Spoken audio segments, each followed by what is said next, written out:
Marcus, and we will begin the meeting by pledging allegiance to the flag in the corner here on my right. I pledge allegiance to the flag of the United States of America and to the republic for which it stands, one nation, under God, indivisible, with liberty and justice for all.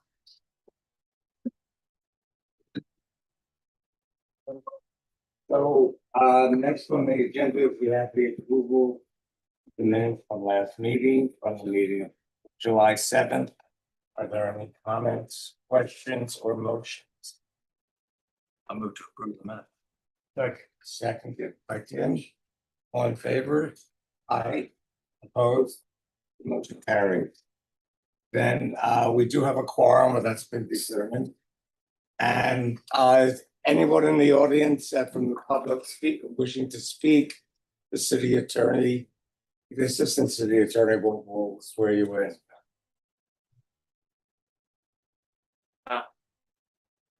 Would everyone to stand? Please stand. Use your right hand. You swear to tell the whole truth, nothing but the truth? I do. Thank you. Our first item is, why is there no there's no number next to it because it's been deferred? Request for deferrals. No, it's UDP-8. Case UDP HP 24039. And the applicant is wishing for this to be deferred. Yes, one more month. I don't think he's here, but he did provide us an update, but we still have Updated drawings or an update? Yeah, and some updated information, but we did still want to get clarification from him. Okay. So we're working with him to get that to the board on the next agenda. Okay. But yeah, to defer it. Okay. Okay. Good. There. And I asked once before, he has till when? He has, as of now, he has until towards the end of December. Okay. He does have an extension. Okay. Do we don't need to take any vote or anything, or I think we do. Make a motion to defer To the defer it till till September. September. Would anyone like to make a motion? Sure, I move that we defer case number UDP HB 24039 to the September meeting. Is there a second? Yes. Second. All in favor? Opposed? Motion carried. Item number 2 is case UDP HP 25009. This is at 301 Southwest 2nd Street. Are there any disclosures for the property? Just going around. No disclosures. Okay. Then I went down and took a look at it. Okay. Oh, so talk to Patricia about it. Okay. Not when I was there. Drive by. Bye. So this item was deferred from our last month's meeting. There was a discussion at last month's meeting about this particular installation. It's an after the fact fence and wall, like hedge wall assembly that's about 7 feet high, and it's comprised of half of a horizontal wood plank fence and then a synthetic hedge above that.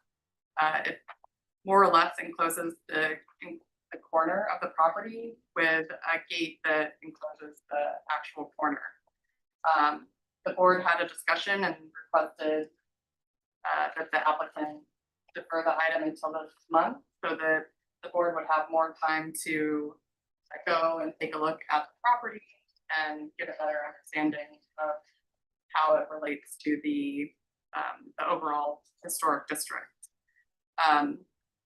The staff report does state that it does not meet the criteria in the code for either the general criteria or the criteria for major alterations or the criteria for the historic district itself. And we can turn it back to the board for discussion. If you would like, the applicant is here. Would the applicant like to say something?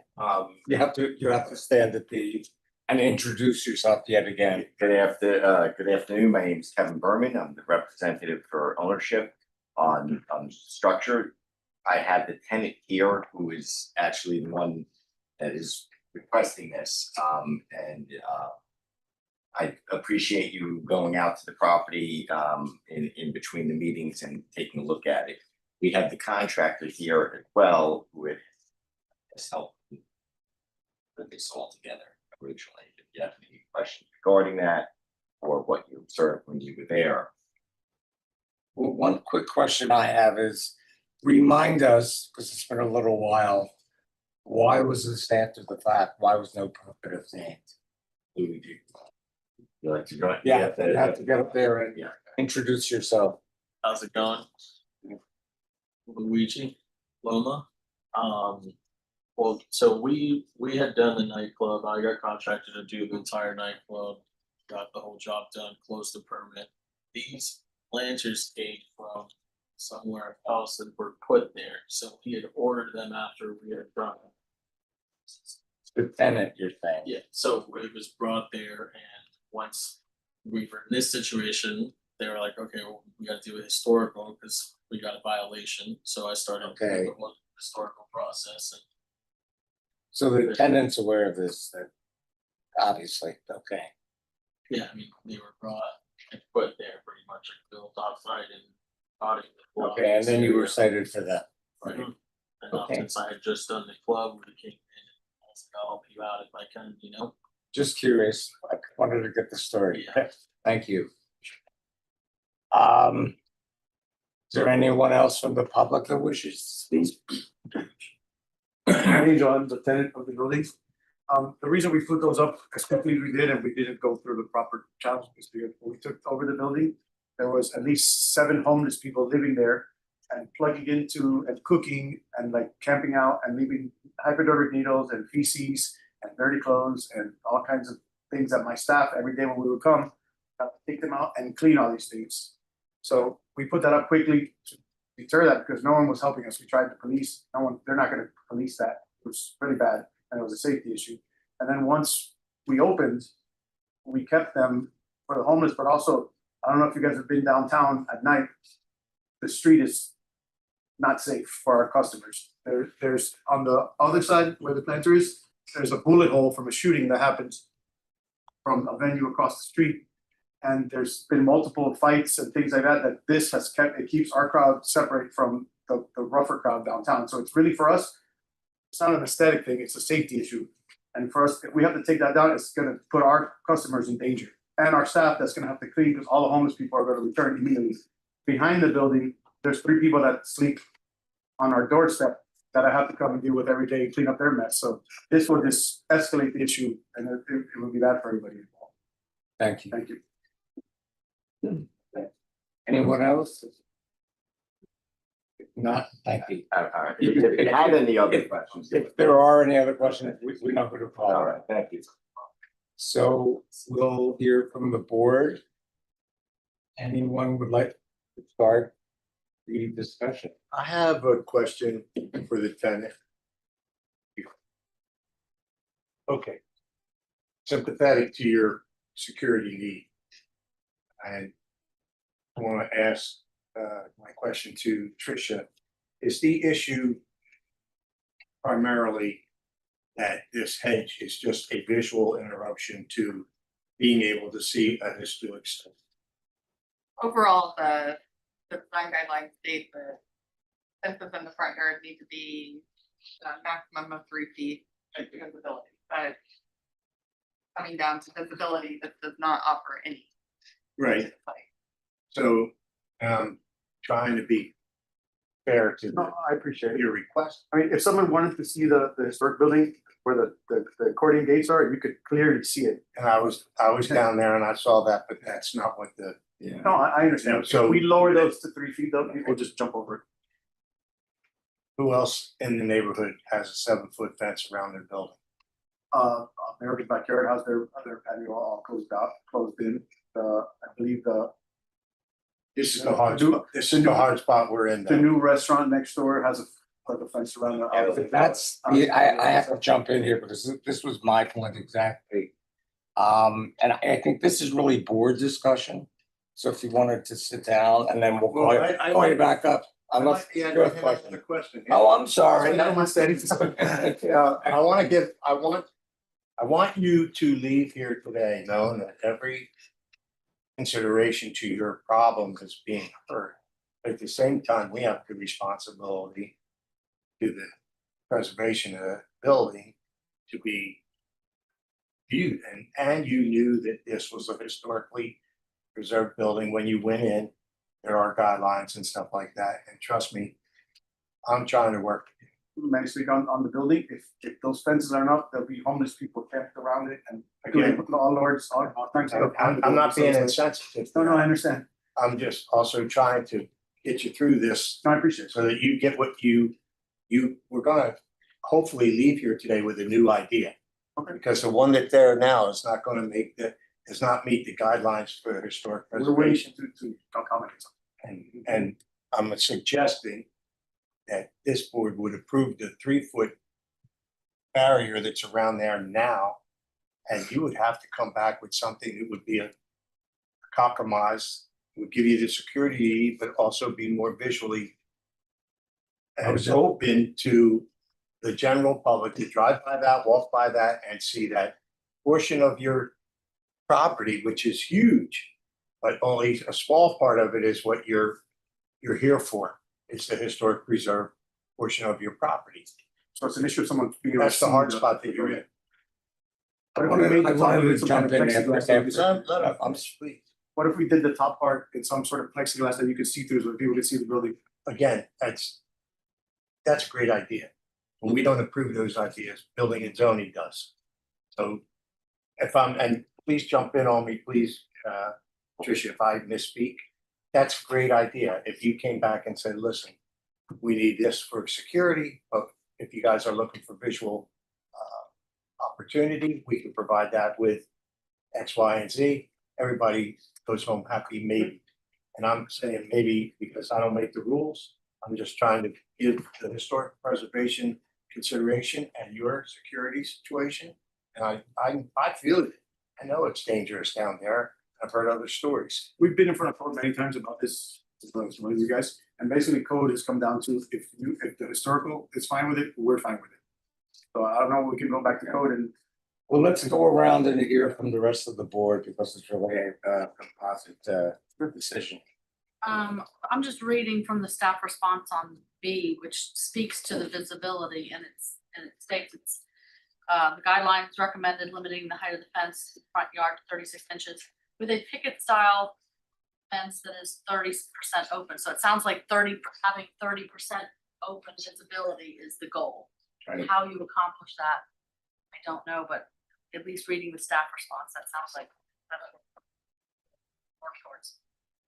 Tricia, you have a comment on that? As far as like what the guidelines say, or Yeah, and what the recommendation is from the staff.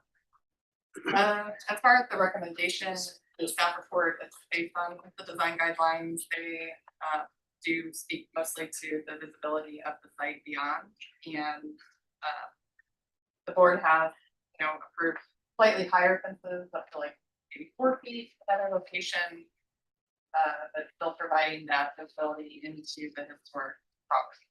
So that's the primary goal. As far as like plexiglass, it's not something that is really within our design guidelines either. And I'm not sure how that's viewed by the building or zoning department. Tricia, I've been thinking of another suggestion. I mean, I think that, on one hand, this sets a very bad precedent for the neighborhood because you don't want to see every single property walled in with this tiny little opening for a doorway. I would prefer to see, as we started to talk about, some kind of fence, maybe even 4 feet, which is what we have suggested. But maybe on top of that, there's some kind of open grill, that's a security grill to keep the people out that you don't want, to let the light and air come through, and otherwise is that air, outside space, air conditioned? There's fans. Because if you enclose it all with plexiglass, it's gonna get awful hot. Yeah, so, I mean, you really wanna keep the air flowing somehow, so that might be a way. I'm not designing it for you, but I'm trying to give you some ideas to think about how you can achieve what you'd like to do in terms of security, and yet at the same time, satisfying what the board will come up with. Do you want to say something? No, Jane? I'm sympathetic to the security issue. I mean, I think that the guidelines are there for a reason, because obviously we want to be able to view the historic portion of the property, and so I appreciate the applicant's flexibility and working with the board, finding something that accomplishes that goal. I don't know that we're in a position to tell them what that is. I don't think it needs to be 100% visibility like a plexiglass would be, but I think, something like you're suggesting, like so I think this is tough as it is today, because obviously you can't see anything through Sure. unless you're on the corner where the gate is. I have a question for Tricia. Real fast. The requirement is for a 30% opening on the fence on the bottom. Correct. Is there anything in the code that would prohibit them from putting some kind of grill, some kind of mesh, something on top, some material that you could see through? Talking like a wrought iron fence or Or something. wrought iron fence? Yeah, I mean, could be almost Well, the that. limitation is 3 feet max for the design guideline. So that would be the extent of the height of. But we have approved further. Yes, And I don't think we've really come up against it in a retail business climate, because I think we've, it was up for residential. so with this case, it is after the fact. And what you are reviewing is an after the fact assembly Yes. as is. They would need to come back to the board to propose something different to show you exactly what that is. If you wanna just approve the bottom portion today and without the top portion, that's one aspect, but this is an after the fact application that has to be voted on, yes or no. I'm just thinking out loud here, like these are artificial plants on top. Right. We have in the neighborhood, obviously, like real plants. Does that fall within the guidelines? Is there any restrictions on vegetation and landscaping accomplishing the same sort of objective? Well, the bottom line is you want to maintain the visibility into site and have pedestrian access and have that ability for someone to walk down the street and see into a property. I'm just saying, like, if we approve the bottom portion with planters and they come in and put plants in and accomplish the same thing, is that even something Plan in, in place of these the but it fake would ones? still 'Cause I'm be trying to get seen out of the wall. that I'm right. trying to get our initial, or so I'm hesitant to approve planters that are just. Usually I found in my experience, and I have to rely on Tricia to tell me, is typically I've not seen plants approved for a barrier instead of a fence, because it's two different things. And you see, the plants can be easily changed. Yeah, but in the guidelines, it is to maintain a uniform height that Right. allows visibility. Jonathan, you wanted to say something? What I was noticing, obviously, we didn't choose this from the beginning, right? So No, we're not. And so I think that's what we need to go back to, is going back to, like, if it was our decision from the beginning, what would that be? Right? And should there be an actual entrance on this front line here? This looks like he's got the side entrance here. This is Pizza Craft. Yeah, so It's on the corner. he's got an entrance coming in here, right? Right. Why don't we, because the challenge is this is all blocked. We can't have an entrance in here at all, or? I think that's really, I don't think that's really our say. And then for the operation. If you had an entrance in here, that gives the public. Originally, everything was, there was no fencing, and the fencing was added later, not. What is, when he's open for business, he's got that open, and then when he closes, that closes, and then we approve, or we find a situation that's doable for that. Yeah, I would say to stay away from designing the project. for them, And they need to come back with something different to show us, but today Right, we need to talk about. I think today, and we also don't quite know what's happening inside when Right. you walk in any place. Do you have any feelings about the fence and the artificial turf on top? Well, I'm ashamed, I feel that, Fort Lauderdale has enough options for real greenery and landscaping that's not necessary. Okay. There'd be other strategic ways to I understand why that was done, because it would always be green and it's blocking, and that's a problem with code as well, is that it's Exactly. blocking, right? So, and I can see why as well, as far as like having the security access. So even if you have like some sort of opening, you're gonna have to, have you had any issues as it stands with people being able to get through what you have at hand? We've had one person that we had on camera, he jumped the fence and stole a bunch of stuff, and the police caught him, and we pressed charges on him, but other than that. You jump the fence before you have the greenery up? No, with the green. With the greenery, okay. Yeah, he squeezed in and we saw him on camera. It was, where there's a Well, will, there's a way. I think we've given you some ideas about how this could be reconstructed, if that's the view of the board. I want to hear from the rest of the board.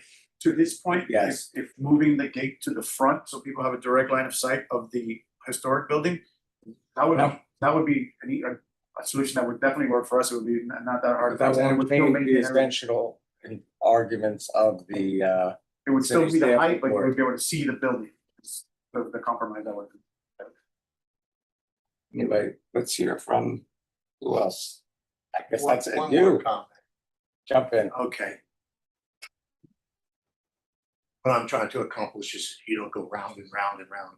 I want to literally jump off a bridge. It's been a year and a half over we've been and trying to get you forward. to that place that you, and I say this with great respect to you, that you might have been better off to be in before you decided to come here after the fact. Understood. We were starting from square one, and you That went was my through, ignorance. the process as difficult as it is and as painstaking as it could be.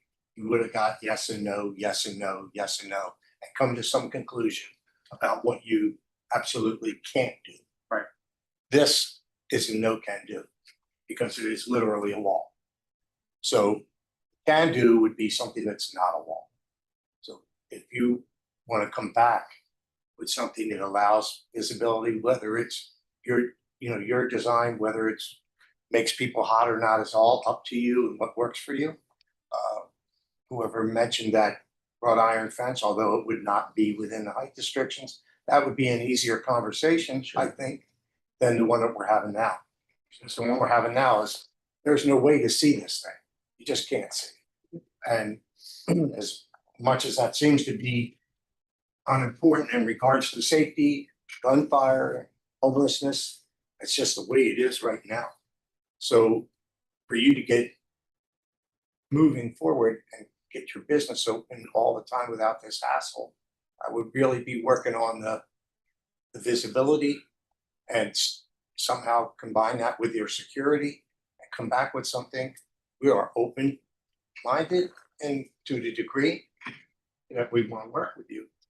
But at the same time, all this after the fact is not helpful, and it's a wall. So whether it's made out of concrete or artificial leaves or bamboo shoots, it still you can't see through it. So that's my personal feeling on the matter. I'm only one. I have a question for you. Is this the only thing that's holding up your open? We're open. You're already open? Yeah. Okay.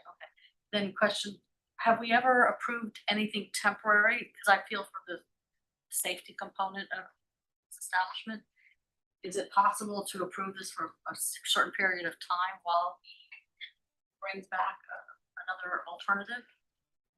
Operating that Well, way. it's operating. I don't think they're gonna But- shut them down. They're, over they it. won't, No. okay. Well, the fines. Yeah. The code violation fines will start at the. We have that meeting on, I think, the 29th. So they're basically waiting on. This meeting. Sean, question. I do believe, just to let you know, if we had a temporary time frame, I know, not speaking for Luigi, he would be able to come up with something in a reasonable time that they would be able to apply and go through the proper procedure. So wait, let's talk about timing, Patricia. When would they need to get something in for next month, the month after?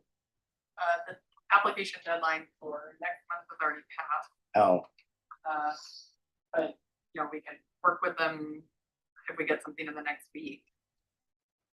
And then the next deadline is the first Friday of September, or the October day. Do we know if this item gets deferred to another month? If that also defers the fines going into effect? It's up to code client. So far it has. Yeah, we would. But the notice you have in your hand. It clearly says it's a second notice, so. Does your office work with code on We- things like this? Yeah, we'll talk to them, but at some point, they do have to start. can we request that they consider that? Or is that not something that's done? Not something that's typically And do have- other than just communicate, you know, the status of the application. You know, if the board and the applicant agree to defer the item, then that is fine, but They'll be aware of it. and they'll be aware of it, and they have to make a decision from that. And that's on them. Oh, yeah, yeah. So.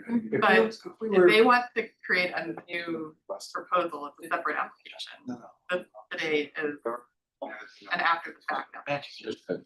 So our deferral is limited to the description of this application. It's what they So in prefer. order for them to get something new on the table, it's a whole new application, which is understandable by process. All I'm trying to do is expedite them here. They can make their own argument with code that they're working on it. And, you know, hopefully they get their wrist slapped and say, okay, we'll give you another couple of months. So is it in the earliest they could get here would be September? Is that what Yeah, I you're mean, saying? that's the next meeting. And if that works for them, they come back in September with something that's more open. And we'll be discussing. We passed the deadline, we probably have another week or so that we could still work with them For for September. September, but at some point we have to. Patricia, if they get it in the next week, they may be able to get in there. That's a short time. Does that sound like something that's For 1 week. makes sense to you guys? Just from the first item has had no motivating factor. We haven't spoken about this, Patricia. From the first item that we deferred and Yes. deferred every month, he has no motivating factor to get his ducks in a row. It seems like these don't do. Direct that to Tricia.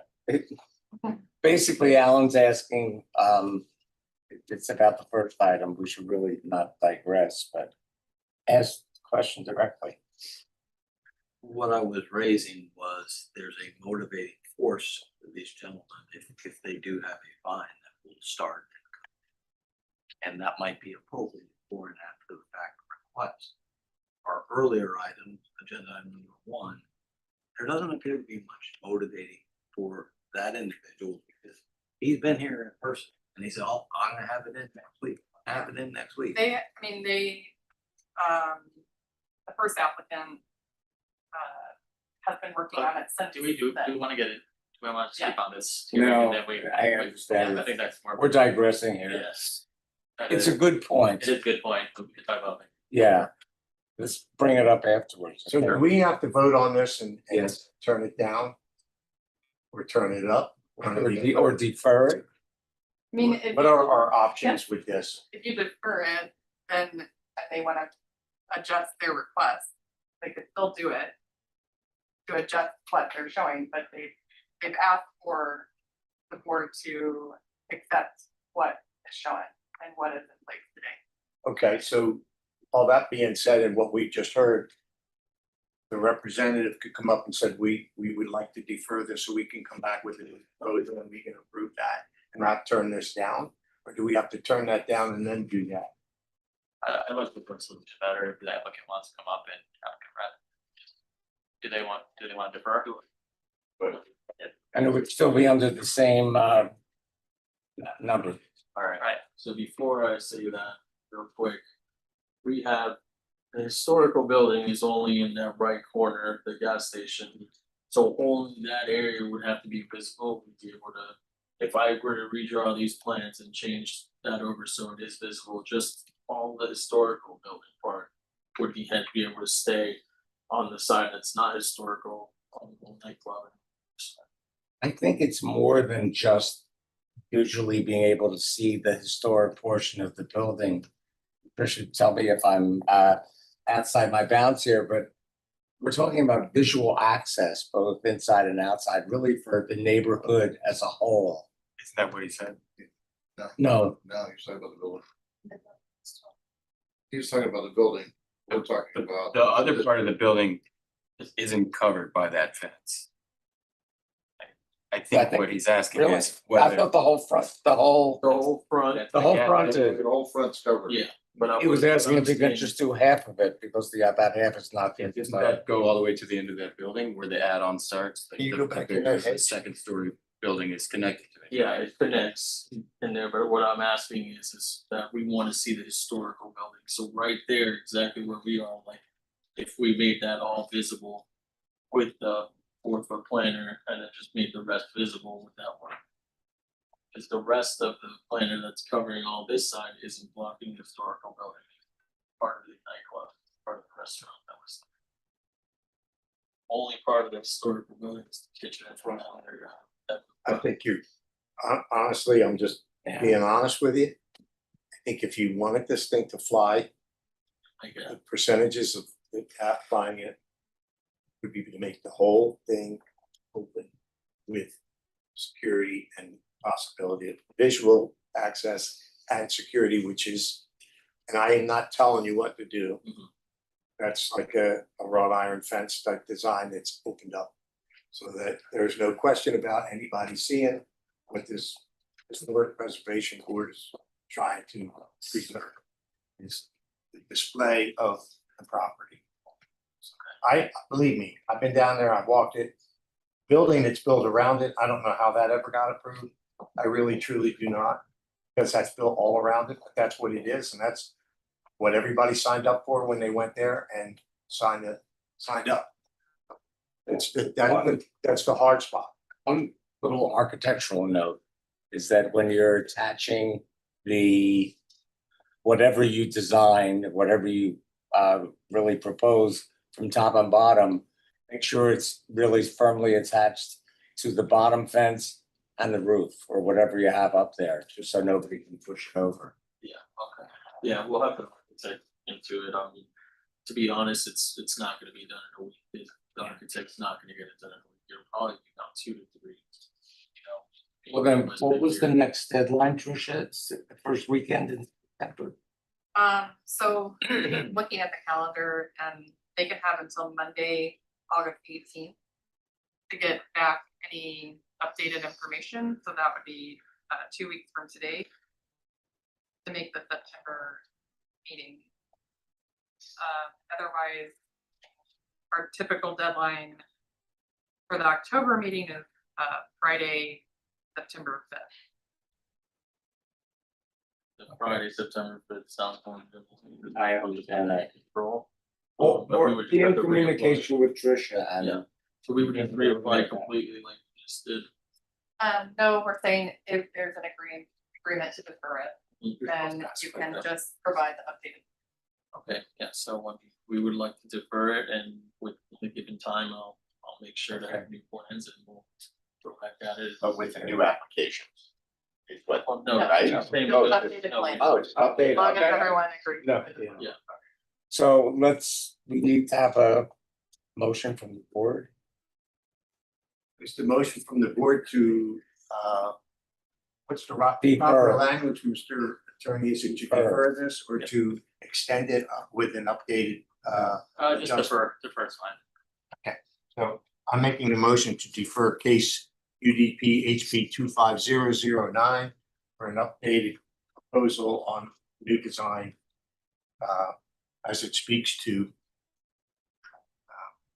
its legal description. Is that correct?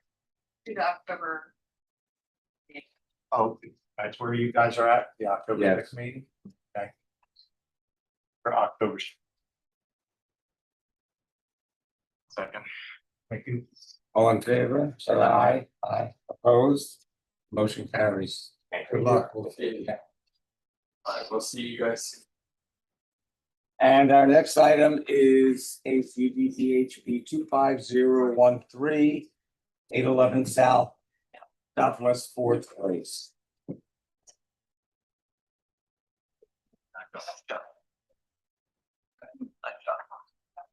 You're the owner's rep. I got We it. wanna get this effort. The architect. Yeah, Good here. I know that. I knew that. These are the communications. Oh. Oh, got it. The letter. That way you sent around earlier. Yeah, I'll write everything. Yeah. Okay. thank you. I always get scared when it says, I hope I.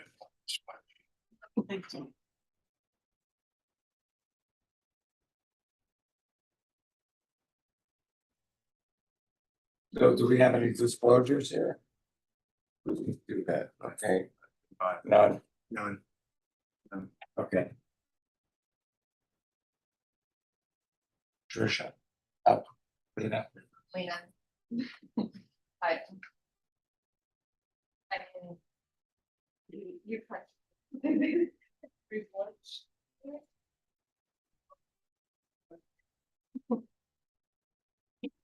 Okay, case number UDP HP 550. This is application for certificate of appropriateness for new construction of a two-story single-family residence with a yard reduction. And this property is located in the Silver Bend district. Initially, it was platted in 1911 as part of the Bryan Place subdivision. You can see its pictures on the screen. It was initially a big, large parcel at 424 Southwest 8th Terrace, and later in 2017, it was subdivided into two lots on the lot that we are discussing right now, parcel number 2 on this illustration.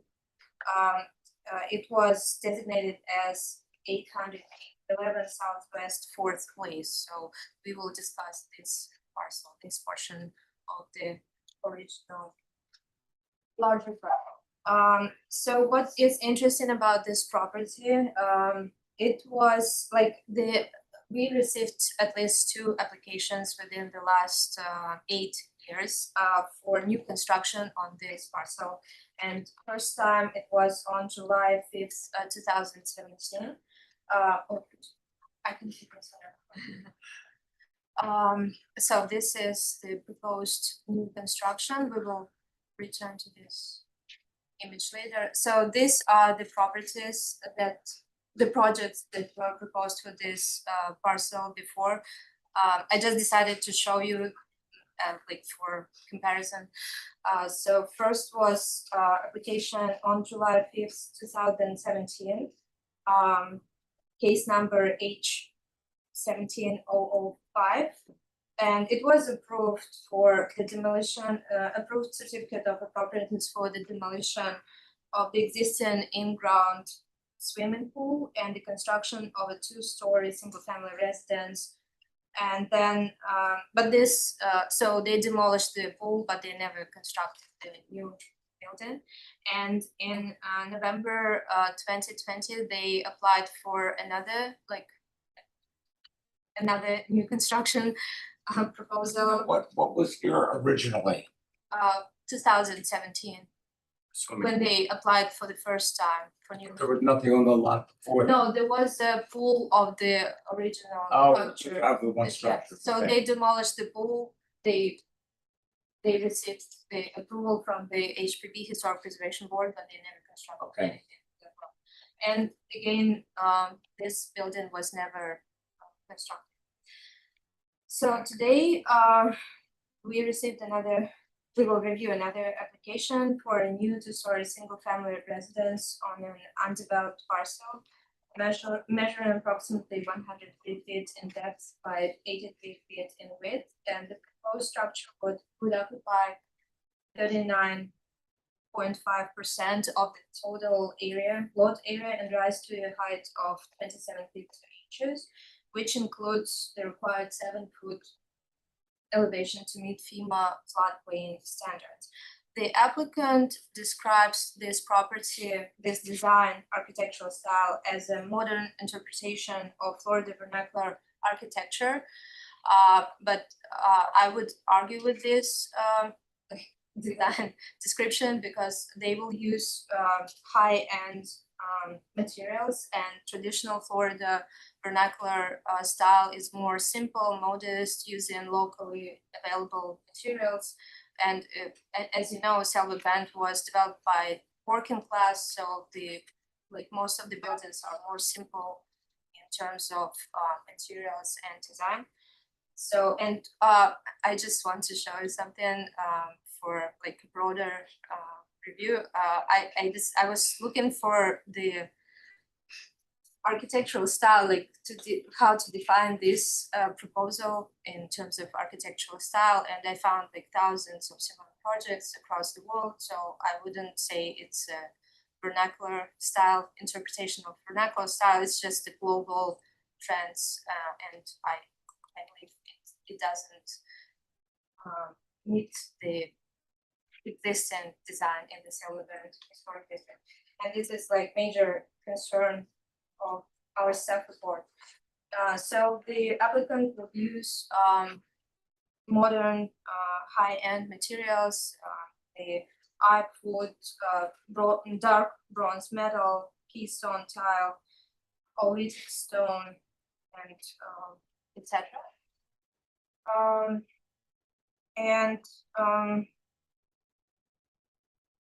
I just want to say that this is, so they also applying for yard reduction, front yard reduction, and in this neighborhood, they meet all zoning requirements except for the primary frontage.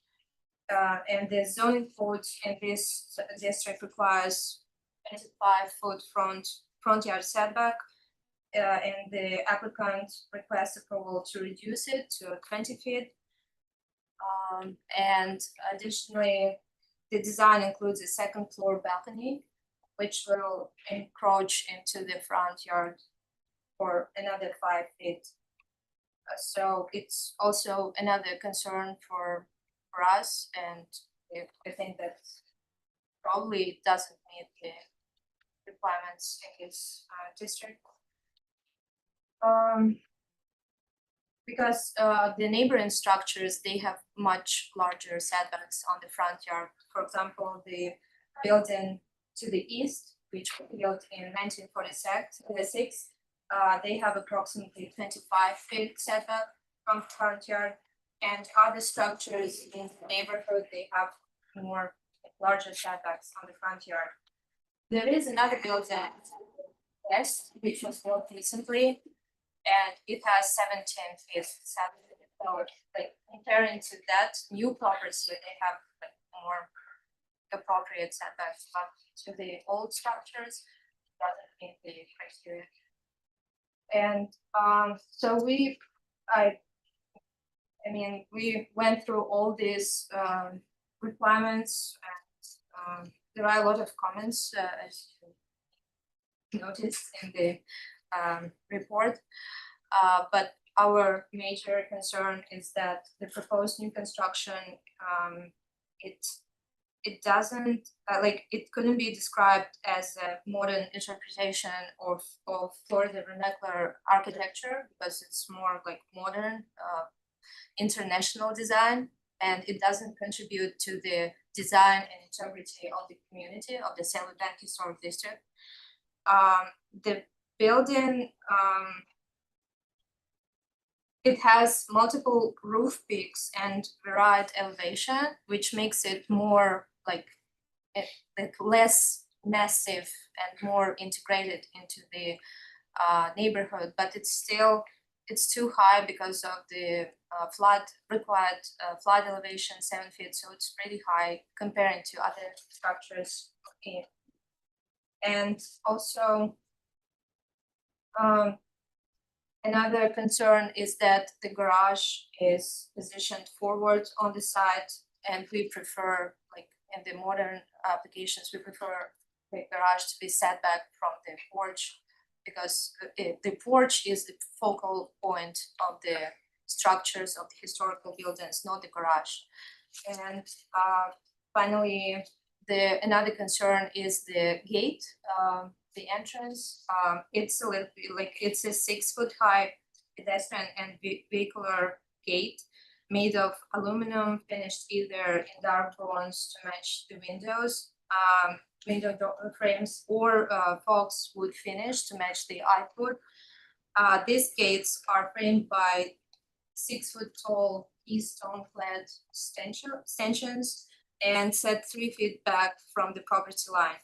Beyond the gates, 36-inch height horizontal picket fencing extends across the front edge, and there is like a hedge, closure privacy hedge behind this fence. And so the problem with these gates that we in historic preservation in Salvadent material and design guidelines, it is said that 6 foot fences are encouraged only on the rear or side yard of the property, not in the front yard, because this is how we can provide visual access to the property. And a lower fence height in front yards throughout the historic district allow for visual access and maintain consistent pedestrian experience in the historical district. So it's another issue with this application.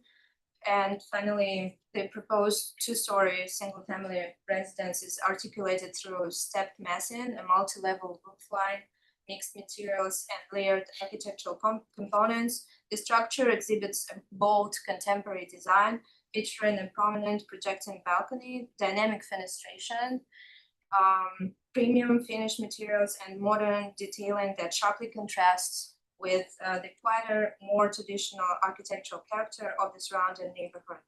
While there are other 2-story structures in proximity to the proposed building and its massing may be comparable, the design diverges significantly in terms of architectural styles and fenestration patterns, resulting in a lack of visual compatibility with adjacent residences and historical integrity.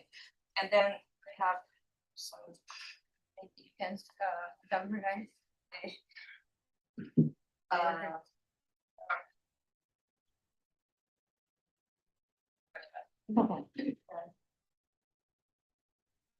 And I just want to add that in the emails that we received from the neighbors, they expressed the same concerns that we just expressed. So the integrity and its design doesn't the character of the community, and people are concerned about flood effect to the community.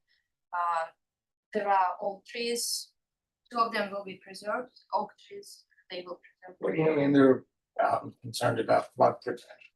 This was. Because the house is going up? Yeah, probably the height Yeah, with the water dropping. Oh, well, It's in one of these emails.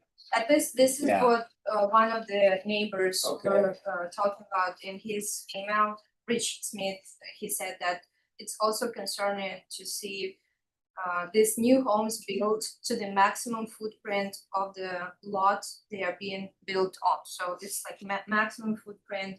I find it hard to believe that this new build would not contribute to the flooding issues with neighboring property. Most notably, our neighbor directly is to the build site. That's gonna have a requirement for it to go up anyway. Okay. Yeah. that's- Oh, wait, that's- let's continue. Let's have the applicant, the architect. No, Richard, finish. Oh, I'm sorry. so there was one zoning observation about the extension of the eaves or the balcony into the side setback. There's a limitation of 1/3 the extent of the balcony to go into that. They're just a little bit over, so they would need to bring it back in. You're talking about the one over the garage. No, it's on the side, it's on the east side of the, Oh, the one. Small balcony. yeah, Sorry. so it's, I think currently just a little bit more than what it. Riverview balcony.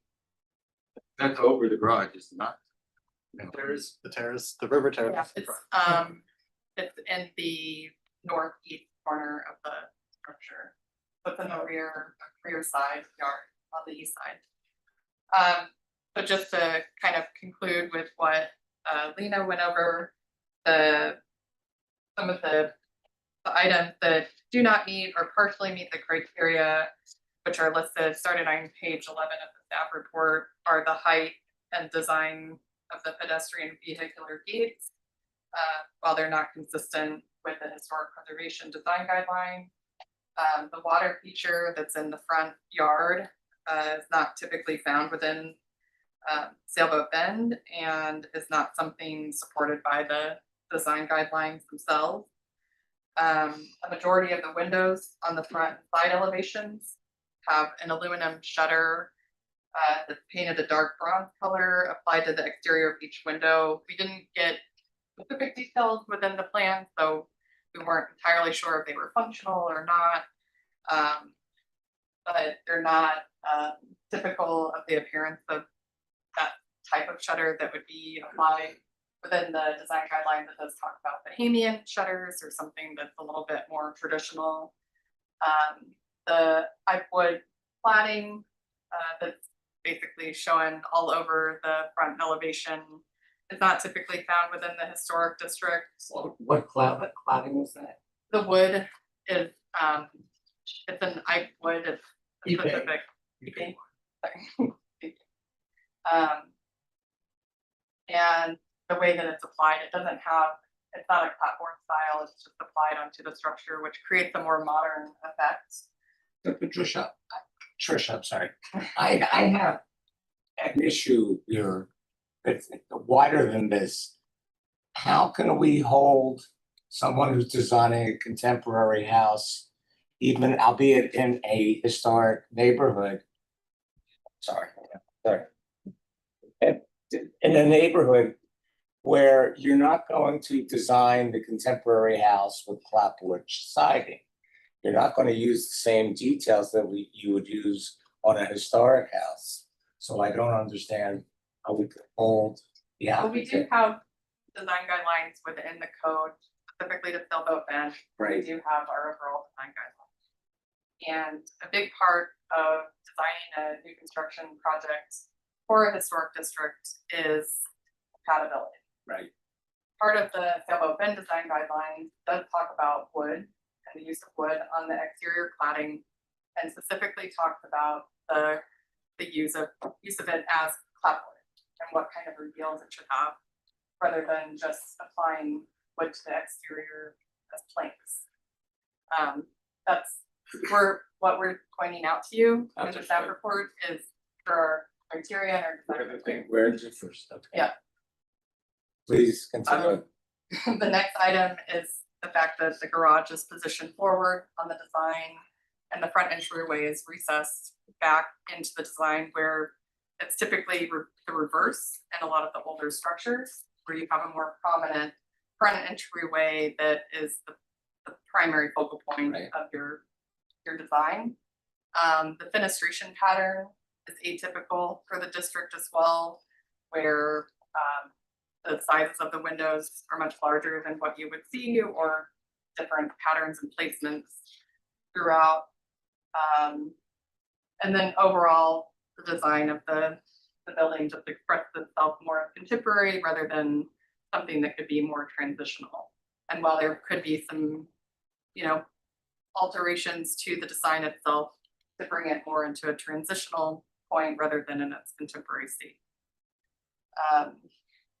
And then the setback were the other point as far as the historic structure to the east that's on the site is set back 25 feet. So this would be pushed forward, plus the garage and the balcony above the garage really becomes the main focal point along the street frontage. So in conclusion, staff finds that it, you know, the application partially meets a lot of the criteria that's outlined within the code when you go down the list one by one. So some things do not meet it, some things do, some things partially, the mixture throughout the code requirements. Their staff did provide a list of conditions for the consideration of the board if this application is to be approved. One, that all fencing, gates, and hedges must be installed and maintained at a height of 36 inches. Two, the finish for the gate and the surrounding walls are to be finished in Ipe wood or dark bronze for the plans. It's either, but we need to make a decision on which one. Three, a generator is placed on the western side of the roof. It is screened from view by a parapet wall, but additional details must be provided at the time of permitting to ensure that screening is at least 6 inches above the height of the equipment. Or that the architectural features may not extend into more than 1/3 of the required yard, and the balcony on the east elevation must be reduced. 5, that all glass shall be clear with an option of low E coating. And 6, that the application is subject to the approval by building, zoning, and all ULDR requirements, including landscaping. Yeah, Okay, I have a question for Tricia. of course, go ahead. Was there any consultation with your office prior to? We did have one preliminary meeting, but at that meeting, we're not showing plans, we were just asked questions. So it was over Zoom and some basic questions with myself and zoning, and then the plans were submitted for this meeting. I also have a question. Am I reading this correct in that these plans are proposing setbacks that aren't within the allowable limits? Right, yeah, so the applicant is requesting a front yard reduction. And there are, let's see. In a rear yard as well? No, the rear yard complied. I think the rear yard has it's the minimum plus it seats. And then on starting on page 10, the criteria for the yard reduction is listed out. Thank you. But there is criteria within your code to make that modification. You should introduce yourself on the microphone. Yeah, at this time. Time. Well, good evening, ladies and gentlemen. Thank you. You're on camera too somewhere.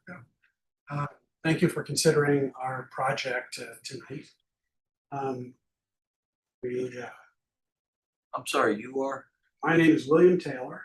My company is Taylor & Taylor. We've been in business about 35 years in South Florida. We're very much historic preservationists. Actually, Arthur and I know each other from having sat on the HP board, me for I think 6 years. Yes. You probably for even more in the city of Miami Beach. I'd like to say that we're Taylor & Taylor, we're not carpetbaggers. We've done many projects over the years in Fort Lauderdale and all over Broward County and Florida and the East Coast for that matter. I'm joined tonight by my son Jeremy, an architect, and he is actually the author of this house. We've collaborated on it, but he's coming in and taking over our firm. I'm very proud of everything that he's done and what he's created for you to see tonight. And we're here with our client and the owner of the property, Mike Kraus. And, I would, we're pleased with this design that we've created. And I know there's a lot for us to talk about tonight. But the first thing that I sort of want to say is, most of the comments pertain to compatibility. And we're very concerned about that in any project that we do in any location. And the thing that struck me most about when I first visited Sailboat Bend, and I'd known about it for years, but I never even really knew exactly where it was until our client contacted us and we had the opportunity to drive through it, is it's wonderful and it's old and it's authentic, but it's eclectic. There is a wide variety of architectural designs and materials and usage. And, I think we have used those and been inspired with those to come up with this design. And I'd be very happy to walk you through some of those. But to me, that's what's most characteristic about that neighborhood is the wide variety of what sits there. There's really old Mediterranean houses. There's really old wood frame houses. There's big houses on the river. There's small houses on Bryant Place. There's balconies that project out. And, there's so much variety there. I think we've used that in order, and all of that, not just one or two or three of those things are inspired by one of those houses, but we've taken all of that into account as we came up with this design. Yeah. So, that the compatibility issue, and that seems to be the word that runs through all of the comments is that it's considered not compatible. And we have a little presentation here if you'd like to take a look. But almost all of those elements can be found in the block of Bryant Place itself. I mean, I didn't even really wander beyond that, but there's so much variety there that there is a synthesis of those things. And I hope that in our discussions that you will appreciate. Thank you. I'm sure there'll be questions. Yes, as we yeah. go through. We've given you lots to talk Sorry. about. Have more presentation that we're. I think when you have specific questions, but yes, we can get into some of those. Sure, so, well, first, I think, Introduce yourself. my name is Jeremy Right. Taylor, the architectural designer of the home. If you have from I believe you mentioned from our, not the context photos to start, I have some more that I'd like to pass out. But I think to start the elevation that shows the trees, or it's a 3D view that shows the oaks that we're preserving on site. I mean, on that picture. Oh, okay, you yes, can it's down there, see you're the right. Oak tree, Okay, because it says perfect. there oaks hidden. Yes, to the left, the bigger, Yes, right. yes. One on the lower right. The one on the lower right is really more an accurate representation, we wanted to remove them so you can see what we're actually proposing. Right. But that one to the lower right, I think this is my kind of addressing the comments about what's focal and the disposition of the garage on the site. In that rendering, on the bottom right, the oak to the right is even moved so you can see the house and you're not just even looking at a picture of oaks. Right. Those two oaks are really central to the two forward wings of the house. They are right on the center line. So the focal element of the house when seen in reality is going to be the front door and the porch. And even that river terrace that's up there gains a lot of privacy and shade and everything from that big oak tree hanging right in front of it. So that's really my what I wanted to address about the disposition of the garage and the front entry. Well, that shows a lot better how the home will actually look in the neighborhood. Yes, absolutely. Understood. Okay, and so you're saving the trees, obviously. We are saving the trees. There's one pine, one of the neighbors wrote a concern for the Right, pine tree, which is, very large and is kind of in the middle of the building, the buildable area, and that one we would go to mitigate that tree, because anything that we build is gonna be very, very close to a big tree that in a storm or something could come down and would. So you have to work with the arborist and We will, everything. exactly, and we'll run through the proper channels, we'll Okay. go through handling Great. that trigger. Then my next point that I wanted to make about my modern interpretation on Florida vernacular is I respectfully agree with the staff in that this isn't a simulacra of Florida vernacular design, it's our interpretation of it.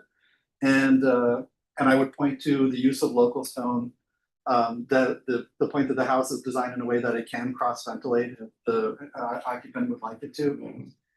It's all, there's one small gable end, but really that's hidden from view, as that makes a parapet's place for the generator kind of high and dry, but from all the, especially public vistas and even the rear vista, it's all hip roofs, which is much better for storms, and is a vernacular technology to reduce storm loads on the house. We do have an overhang in the shaded area for a front porch, which is a typical feature. Verandas are also a typical feature in deep fading overhangs. So those are ways in which, yes, it's not a Florida vernacular typical house, but also we want to establish some, like the report even says, we don't want to establish a false sense of historical importance. This is not a historical home. This is an interpretation.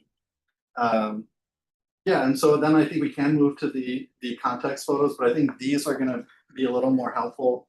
These are all the same sheet, and these I call the Bryant Place context.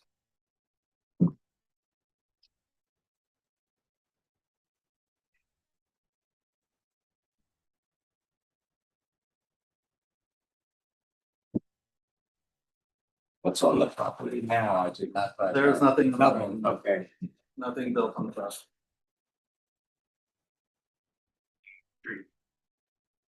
Well, yeah. Trees, yes.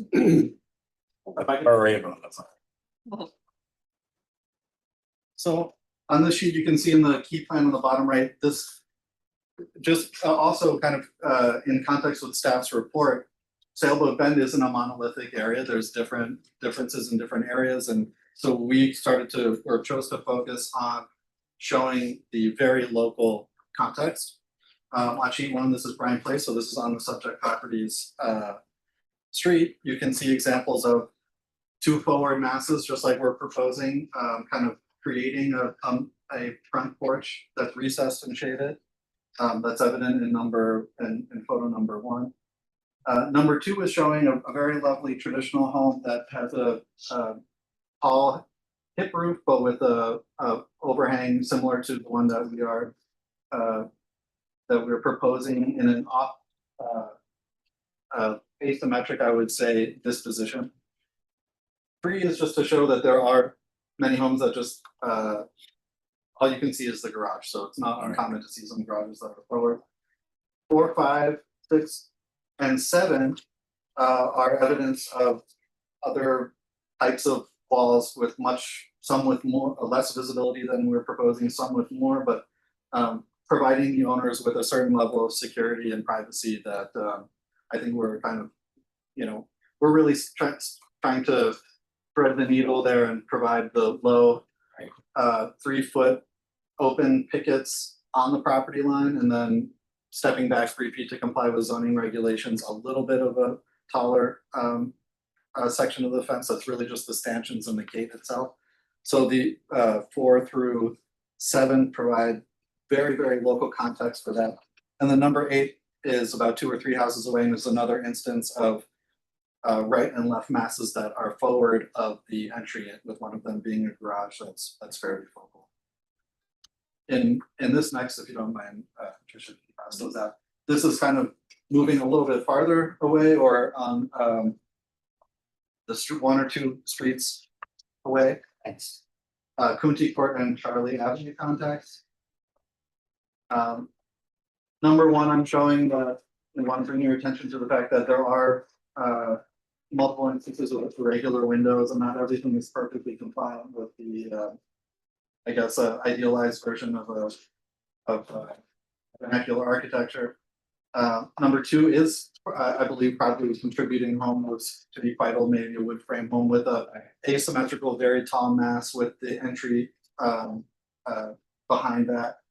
And three and four, completely opaque tall fences that provide the owners there with a lot of privacy. And number five, tall mass entry below, garage door, really very focal. Number six is another example of irregular window patterns that doesn't strike me as particularly vernacular. Number seven, again, focal garage doors, small kind of entry pulled back, and this looks to me like a historic home. Revealed in number eight, same kind of thing, two-story mass entry, not focal. And so those are really to kind of bring a finer point after I read the staff's report to what is really the very, very local context of what's fitting in.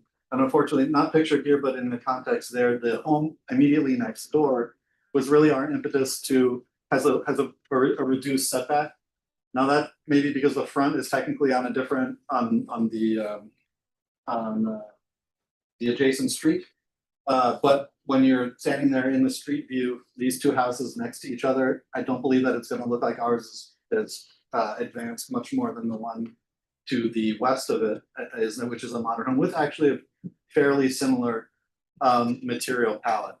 And then the last point I wanted to make before I turn it over is that we're asking for a reduced front setback, though this is not to increase the buildable area of the home, nor the density, of course. We're really trying to achieve for the owner a little bit more light coming into the backyard and a little bit more area for that kind of private thing. And with Sailboat Bend written into the code, an allowance of even reducing to 15 feet, we thought, maybe there's a potential where we can ask for just a little portion of that, be consistent with the home next door.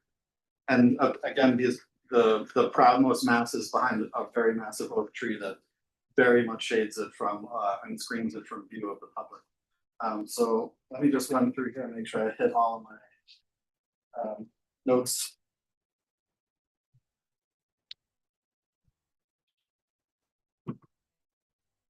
I think that unless there's some specific questions that I'm sure that's Thank you. of course, Thank you.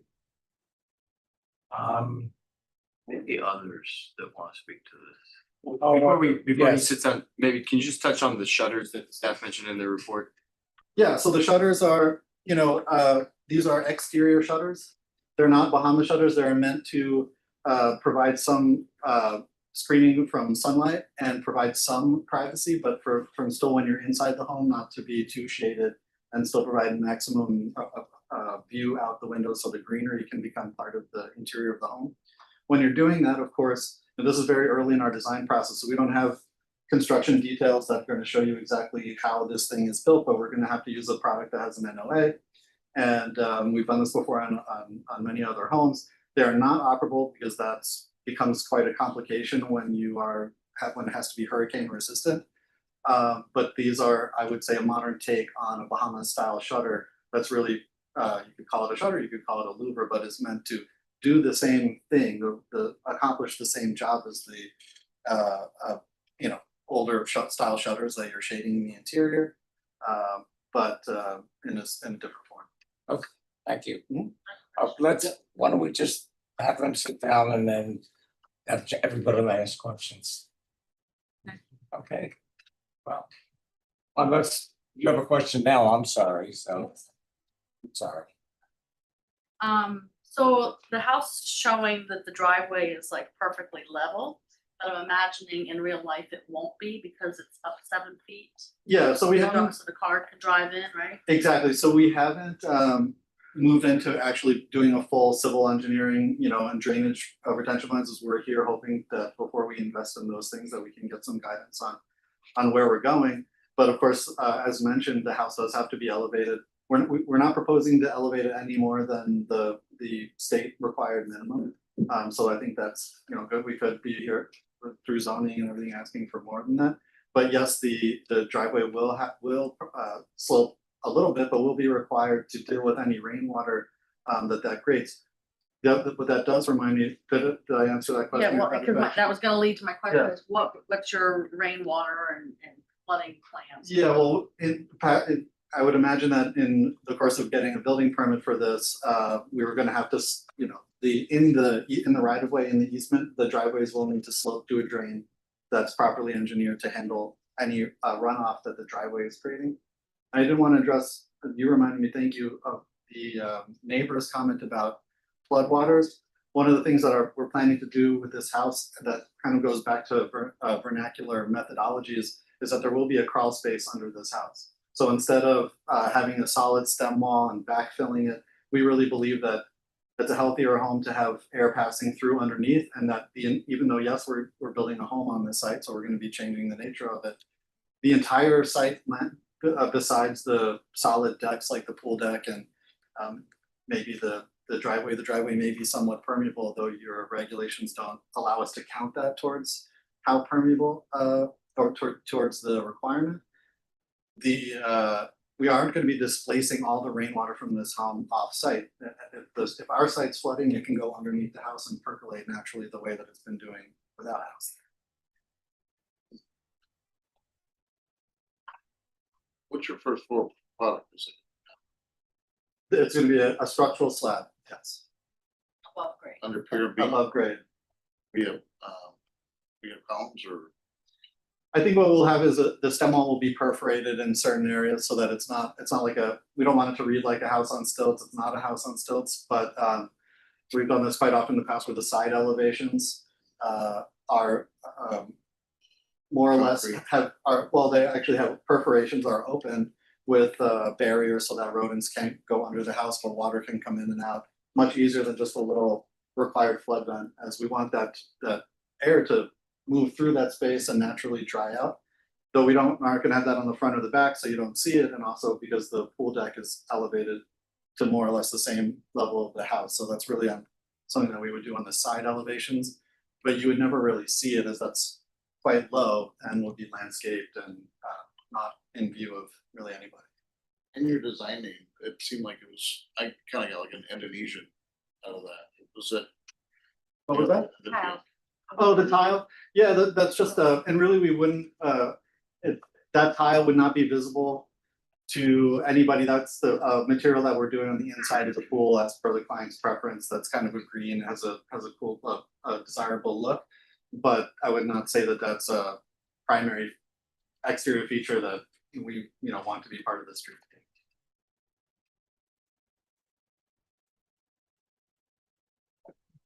Shane?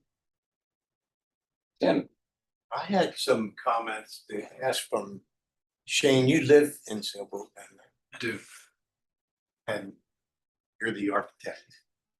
I've heard you say in the past, Arthur, that what we don't want is for somebody to come in and build a new home that looks like an old home, because we lose the integrity of it and we confuse the public from appreciation of true historic preservation.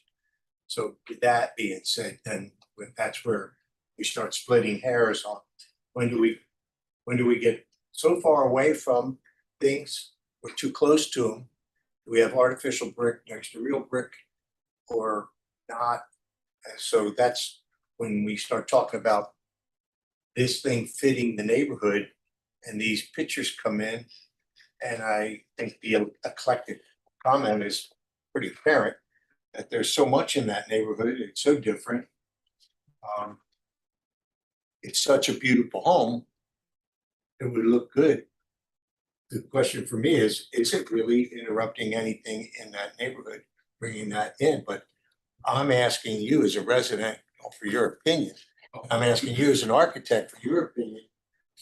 How do you feel about it? I do have some thoughts, but if it's okay with you, I'll share those with the board after we hear from maybe someone else. No problem. Anyone else's. No problem. That's what's holding me up on, I'm kind of like, I'm the one person in here and who's the least about these things.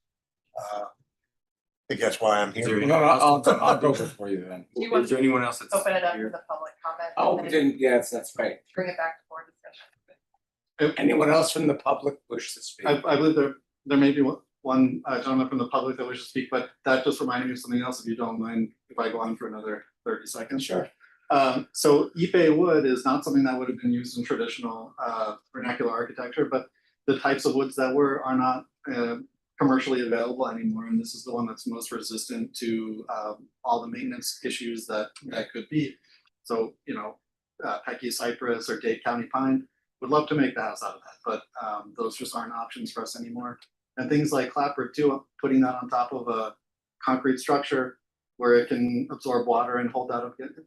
There are a lot of reasons why they're a lovely look, but maybe not the best for this type of hurricane resistant construction. So we have somebody else who'd like to speak? No? At this point. No? Okay, thank you. It's up until. Then we'll close the public comment. Right, What? you said not at this point. We're opening up to public comment now. If you'd like to comment, it would be a good time to do it. Sworn in. I'll close it and bring it back to the board discussion. You wanna make a public comment? I mean, I just didn't get to really, I don't understand it all, but no, I'm fine at this point. I live next door, like 2 doors down, so I was just curious what was. I've lived in Sullivan for 22 years. I'll make a public comment, sure. But you have to swear them in. Yeah, I guess I'll swear you in. Sure, Yeah, you promise to tell the truth and nothing but the truth. I did. What's my name? Julian Julian Siegel. So I lived in Sullivan for 22 years and 7 years before that, Riverside Park on the other side of the Swing Bridge. On Riverside Market, a lot of properties in the neighborhood.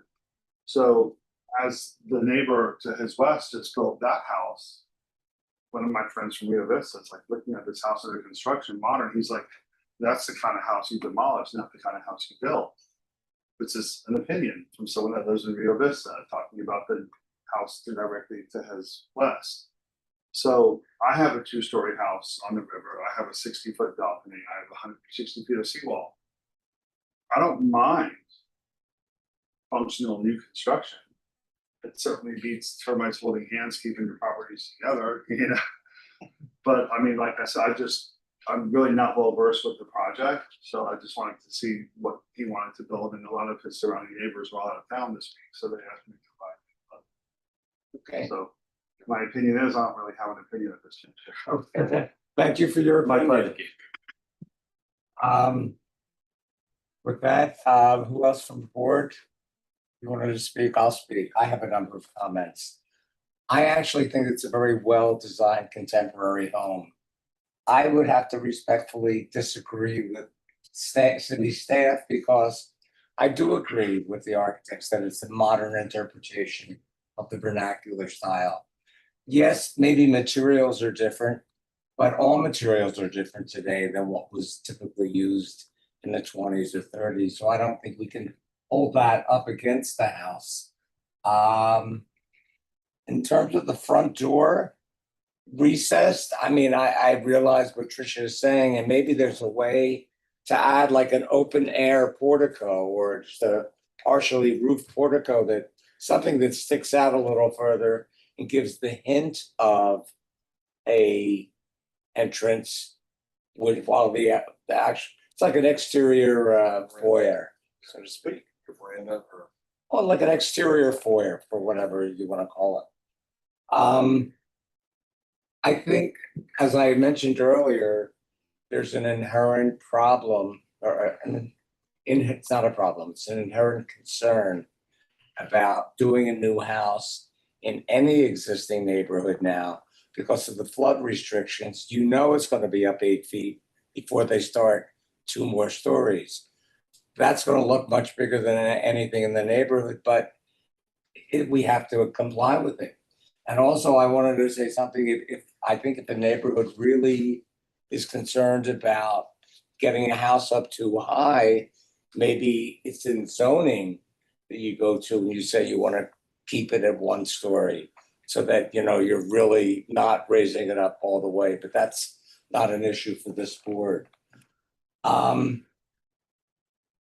I don't mind so much the second floor balcony, but I do think it's sort of like maybe it's a trade-off. I mean, the city has given you a reduced setback in the front, and the balcony does overshoot that, but maybe you can take a look at what you can design to make it look like the main entrance is more in keeping with what Tricia has said and what was said in the staff report in terms of bringing it further and making it visually look like it's further ahead. The other thing is the fence. I do think it's too high. I think, we're trying to maintain some kind of visual access in the neighborhood. I mean, where you have the black, whatever it is, wrought iron fence on the left, the aluminum with the bushes, that provides just as much privacy as the wall does. So maybe there's a way you can figure out how to incorporate these ideas into the design.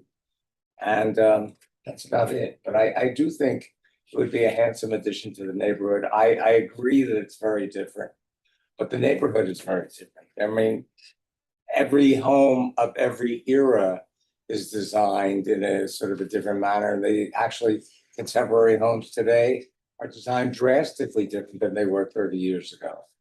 So I don't think you can hold that up as a bad thing.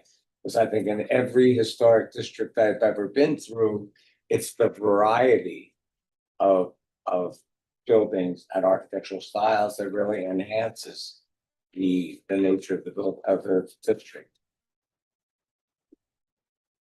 Shane. Yeah, I think it's beautiful home. To answer Tim's question, I don't think it would stick out like a sore thumb in the neighborhood. There's a house just to the west of it that's a newly constructed house, and just my opinion, I think this fits more with the neighborhood than that other home that was just built. As for the materials, I think we should expect someone building a new home to use high-end materials if that's their desire. So I don't have an issue with that. I think it looks good.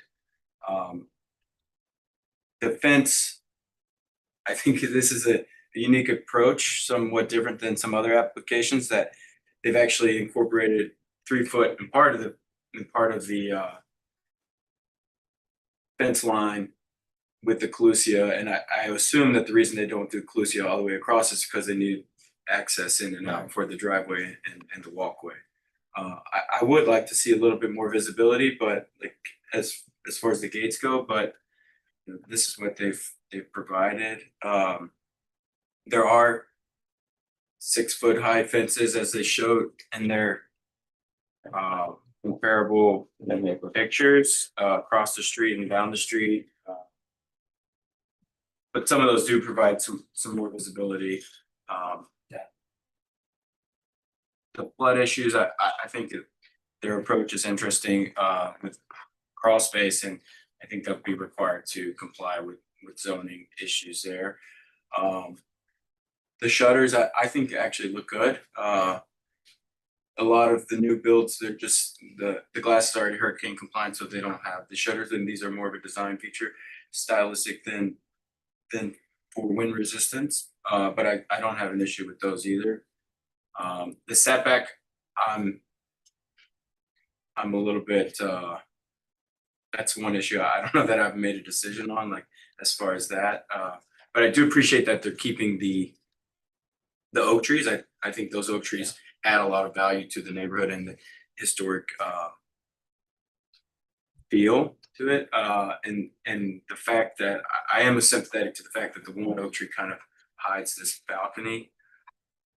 So yeah, there's parts I like, there's parts that I think, maybe could use some updating, but I don't know that I've fully decided.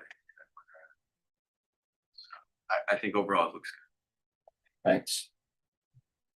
I agree. It's a beautiful home, just a couple course. comments, congratulations, it's, it really is impressive, the work that you all have done. I do wonder, you know, my perspective on this is generally in line with the staff. And is it all right if I refer to the email that was? Can someone just help me with this question? Because I wonder why we're having this discussion.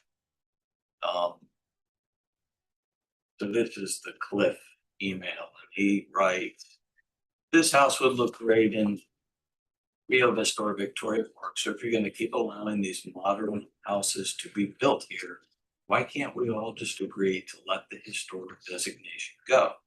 And let us be treated like the rest of the city and take the countless restrictions off all of the good people that have had the arbitrary contributing designation placed on their properties. Is that an accurate statement? In what sense?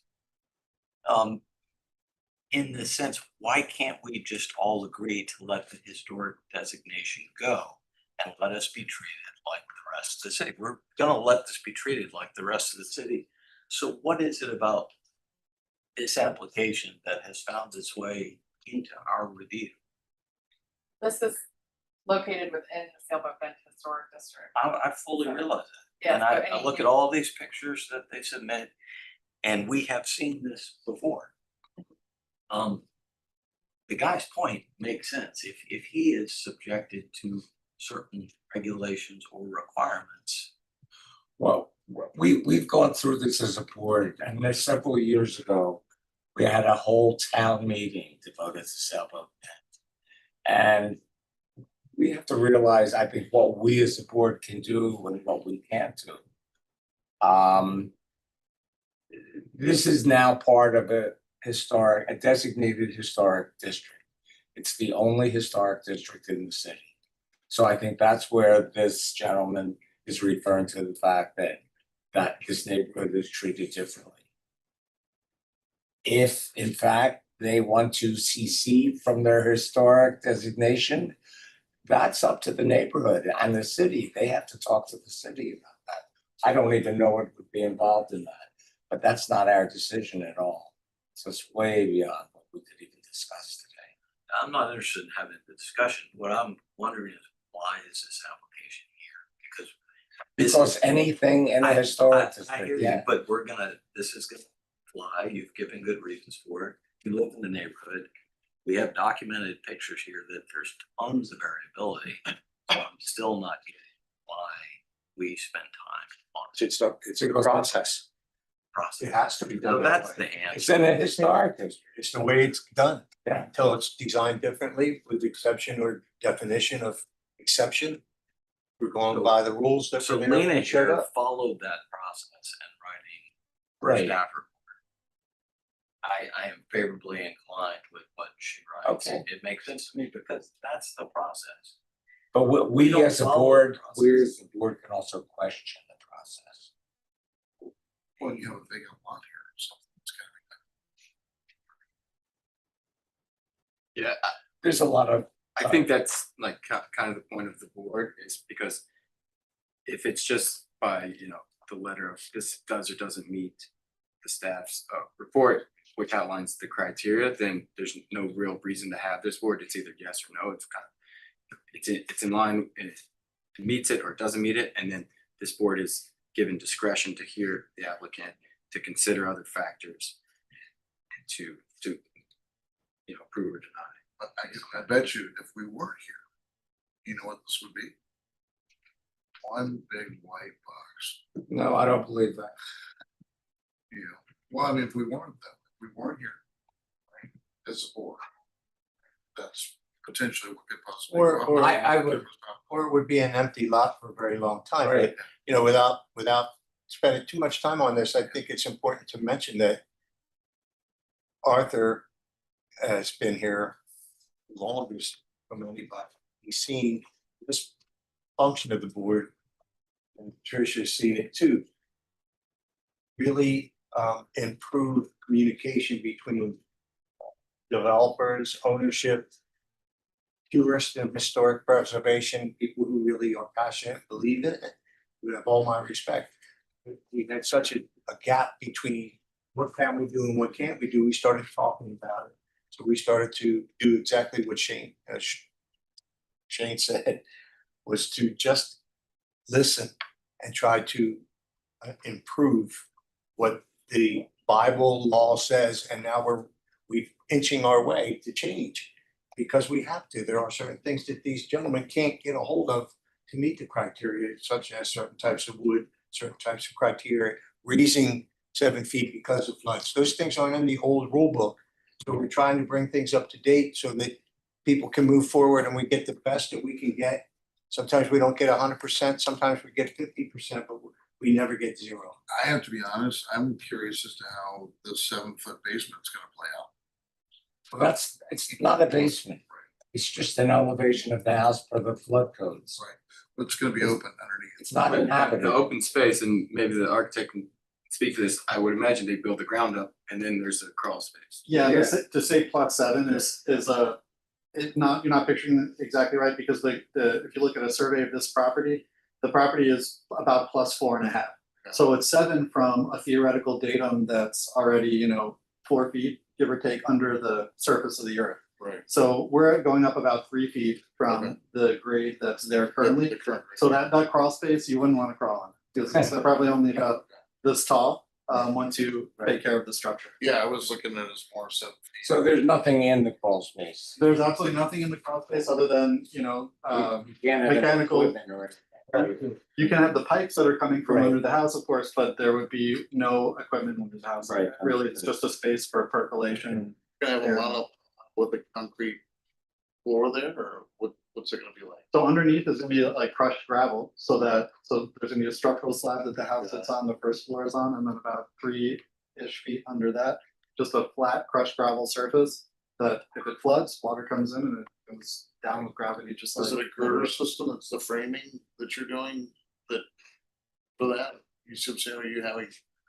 Well, we haven't settled on that exactly, but there are systems like a formwork that you leave in place, which we often build houses with. So like it's a metal decking, you pour Right. concrete on top of that, and then you don't have to go in there and pull plywood out for days.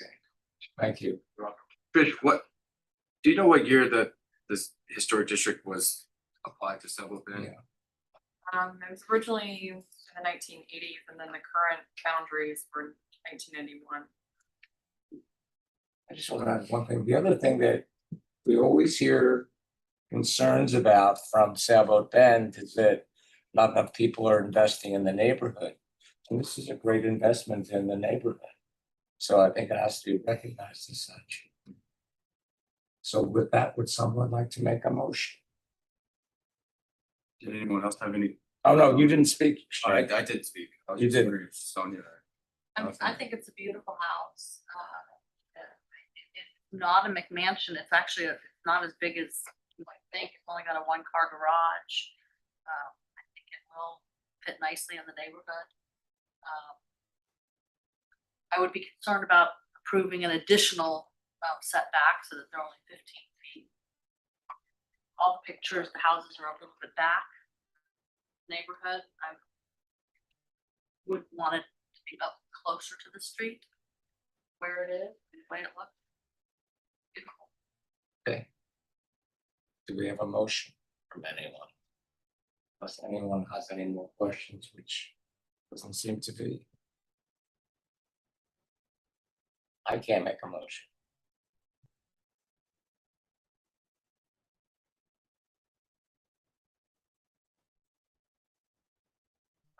Making this motion is like, I'll make the motion. Oh, thank you, son. Where is? Yeah, I need. Be there. Not the all of it. Yeah, read off. Okay, I'll make a motion to approve the certification for new construction under case number UDP HP 25013 located at 811 Southwest 4th Place. We approve it with the conditions as outlined in the staff report based on staff discussion and input from the public. Can I ask a question about those conditions? Yes. Are you suggesting that all the fence be 36 inches or? Okay, so which That point would is be- that? That's the first one, but that would also be the,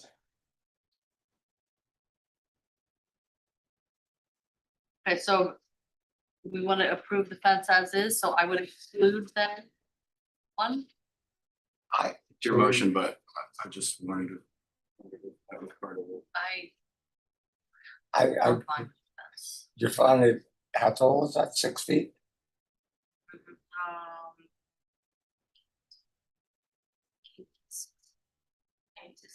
I'm just concerned about having such a solid wall so high.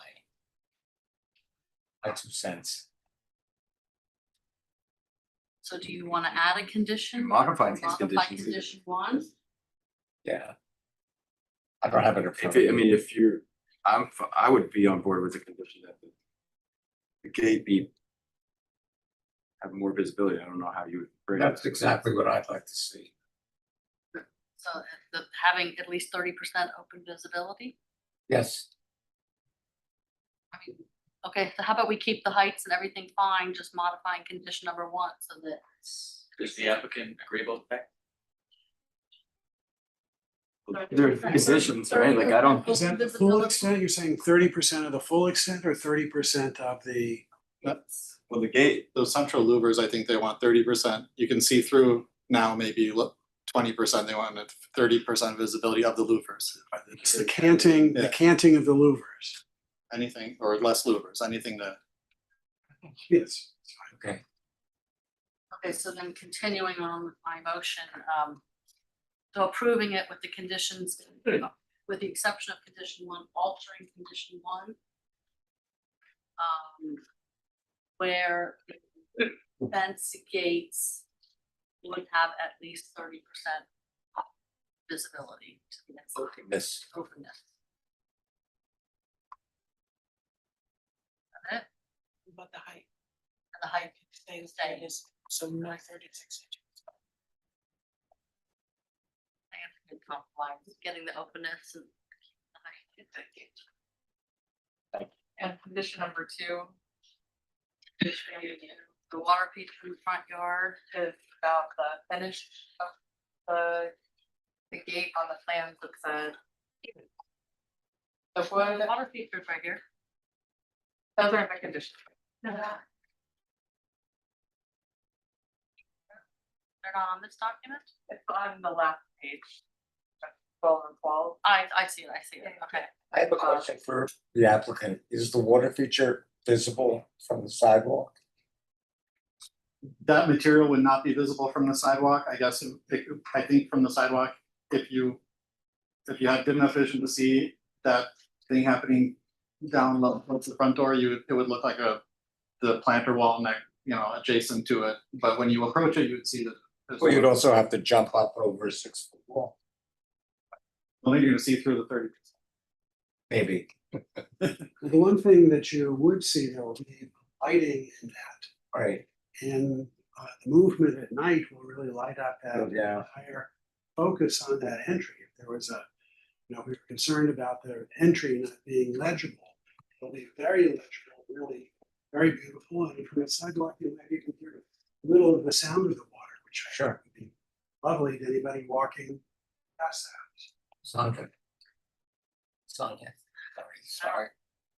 Does anybody have any issues with the water feature? No. So the second condition is not about the water feature, it's Finish. about the finish of the gate. And what is the issue with the gates? So on the plan, it says would be either the wood finish or a dark bronze, and the one needs to be selected to be approved by. I'm fine with both of them. Let's ask the architect. What is it? Well, we would love to have the opportunity to value engineer that. Of course. There's a vast difference between the cost of wood and bronze, so we're not quite there yet. Okay. So could we say that for the finish to be, I don't think you need that condition if you're fine with both. Well, so when staff gets the permit, we need to know. Yeah, but What the board- when they apply for that, they'll have to submit at that time, right? Well, then we would have to do some sort of approval because it's visible from the right of way. Yeah, okay, fine. So if you wanna approve it with just the sentence to say that it could be either, Or remove Either- condition, yeah. or remove condition two. Oh, she's saying that the condition be that it's either Ipe wood or dark brown. Okay. Right. With no other choice. Okay, so that condition we, two. like being- staff has the ability to approve either Got it. with a permit. The condition two is the finish of either activity wood or dark bronze would be approved. Condition three, the generator is placed on the western side. Generator, keep the condition in. Yeah. Condition in. Condition four, the architectural features may not exceed more than 1/3 of the required yard, and the balcony on the east elevation must be reduced. That can stay. All glass shall be clear. And the application is subject to approval by building zoning and all that. Okay. So. Condition one. Altering condition one. The height can be maintained, but we would require 30% openness to the gates. Condition two, altering it so that we approve the gate finish being either IP wood or dark oak. And maintaining conditions 3, 4, 5. Do we have a second? Second. Seconded by Alan. Everyone in favor, say aye. Aye. Opposed? Motion carries. Congratulations. Thank you very Much, appreciate it. Thank you for making the motion. So we have communication to the city commission. I don't know if anyone has any suggestions. No.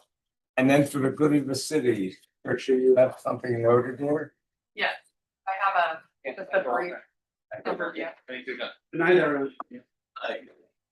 I think you have a second, Kevin. But I would like to introduce our new staff member. I forgot to introduce him at our last meeting, Jonathan D'Angelo, urban planner one, in our group, hoping to give current planning and some assistance with historic preservation and all around helpful. Great. So we're happy to have him join us periodically or as many times as he wants as a HPV. Here as many times as I can. Thank you.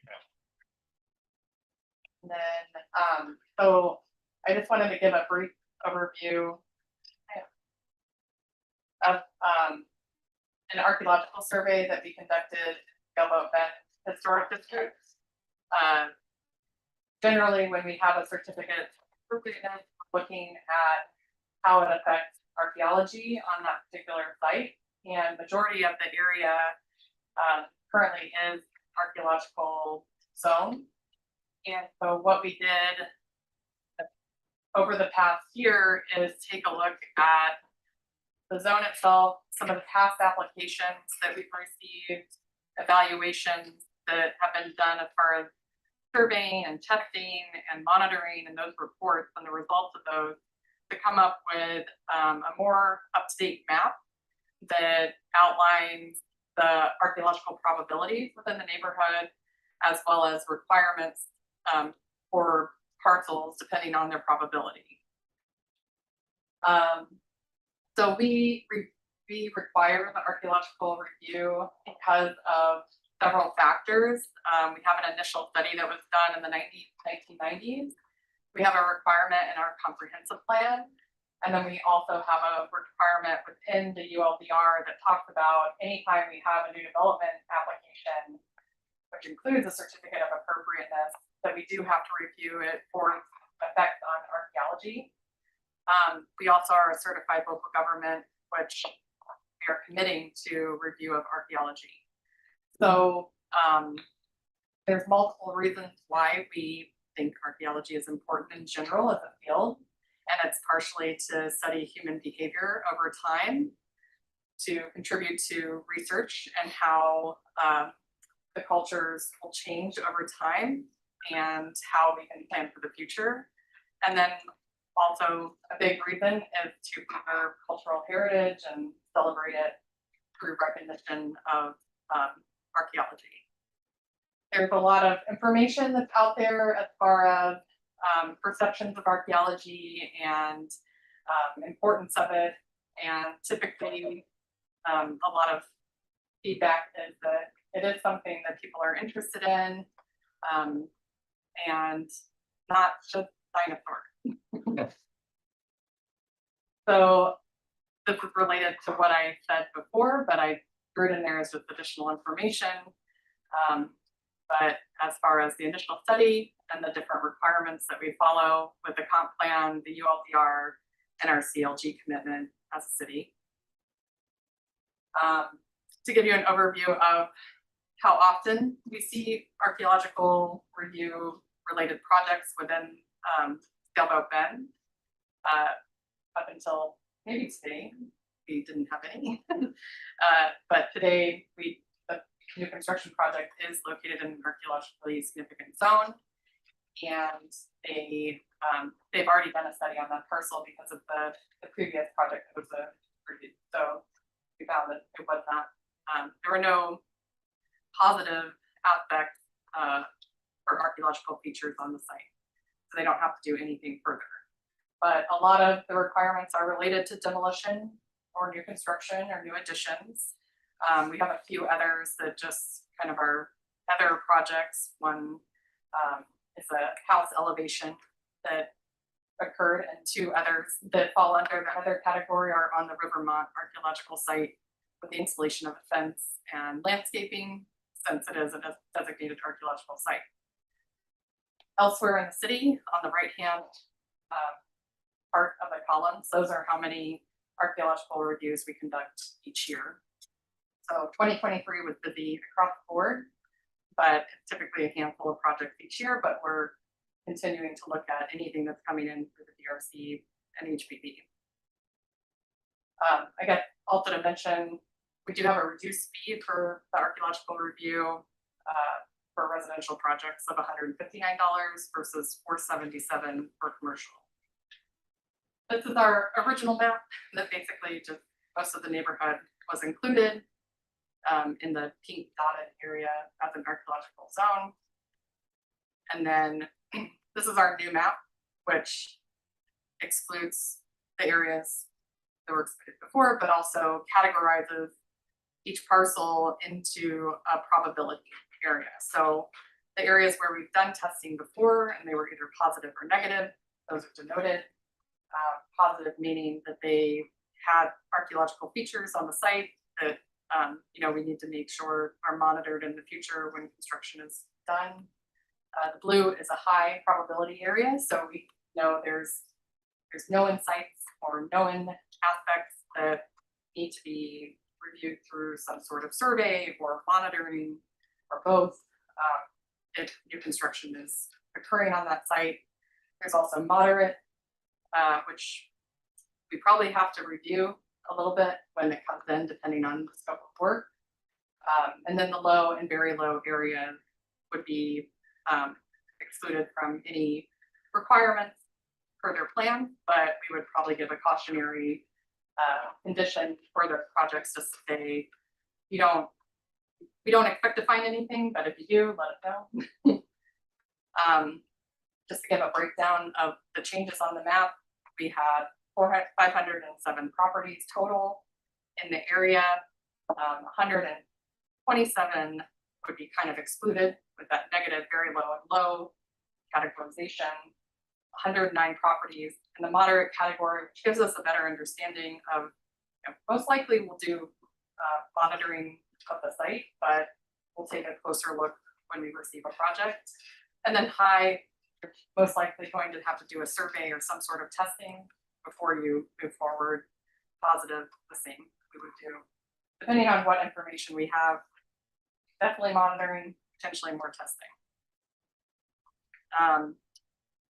We've defined the probabilities, and this will be eventually available on our website. kind of give a better understanding of what each category means. And then we also will have this information available as far as what your requirement would be if you were in one of these categories. And then what fee you would have to pay, if any. That's really it, but it gives us a little bit more information going into a review and to share with property owners within the district. Even before they. Just, I was gonna say, I was involved in one of the sales right here on this one right here, where this one like right here, and I saw the archaeological dig that was going on with this, and then it was like at least a $300,000 deal. You know, where it was exposed, and I don't know what they found over there, but it was not a good opportunity for the sellers at hand when they got involved. It was pretty bad. Whole timing took forever. It was a mess. Huge can of worms over that. We also have, federal and state statutes that we have to follow when it comes to archaeology, so. Yeah, Depending on what. Not what you want when a developer's. Will you put this on the website or is it already? It's not already on the website. Our website's currently going through migration, so I'm not entirely sure when it will be up there. And then our strategic communication has the tech to put on the website as well, so they're reviewing it. So eventually. Yeah, that's the intent. We're intending to. This map could be really good to share with realtors. So as we once did, what we once tried to do earlier, just to try and get the information out there. There was that white, what was that owl that was stopping developers? It was like a little white owl, or there was a certain little owl that was stopping developers from making a move. Totally reminded me of the same situation where there's dead canopies, tents out, digging and. Like the burrowing owl. Yeah. Do we have any comments regarding this report? Great work, I like it, Yeah. thanks. Yeah, I mean, it'd be nice to do more, but this time, very time. It's very timely because we get questions about it almost on the board. We get questions every time. Yeah, no, it's good information to have, and Yes. a lot of the information is applicable to other areas that go under archaeology. So this, we don't have to do anything. No, Okay, we'll just review it. yeah, I just wanted to share with you that something we can work on and the results of it. That's Great, that's it. Yeah. Anyone have anything else? Who wants to make a motion to adjourn? I make a motion to adjourn, please. Thank you, thank you. See you guys next month. You vote on that motion. Yeah. We don't have to vote, we have to vote.